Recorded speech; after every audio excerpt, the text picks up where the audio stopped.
So here's a simple way how I bleach my knots. So I use the BW2 powder, the 40 developer, the neutralizing shampoo, and then the shimmer lights.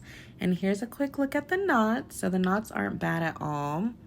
So I just go in with 2 scoops of the BW2 powder, and then I use 1 full scoop of the 40 developer. So honestly, y'all, this is going to be so strong. It stinks so bad, but you need to mix it up really good so that it's like a pasty consistency.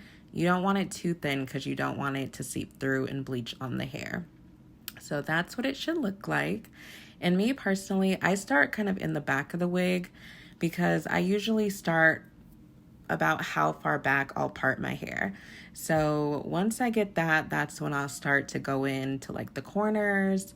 You want to make sure that you also go past your hairline because you want to make sure that all of the wig is bleached and it looks flat and flawless. So yeah, make sure you go through, make sure the bleach is even. It's going to be super strong, so just hang in there while you're bleaching these knots. And this is how it should look. So make sure you add just some foil on there. And I usually let this sit for about 25 to 30 minutes. Make sure you check your bleach because you don't want to over bleach your knots. So once it's done, I just rinse it out. Making sure I get all of the bleaching off of it. And look at this, y'all. Like, it's literally giving scalp. Like, the knots already weren't bad, but look at this. I'm about to show y'all. Boom. You cannot tell me that's not scalp. Okay.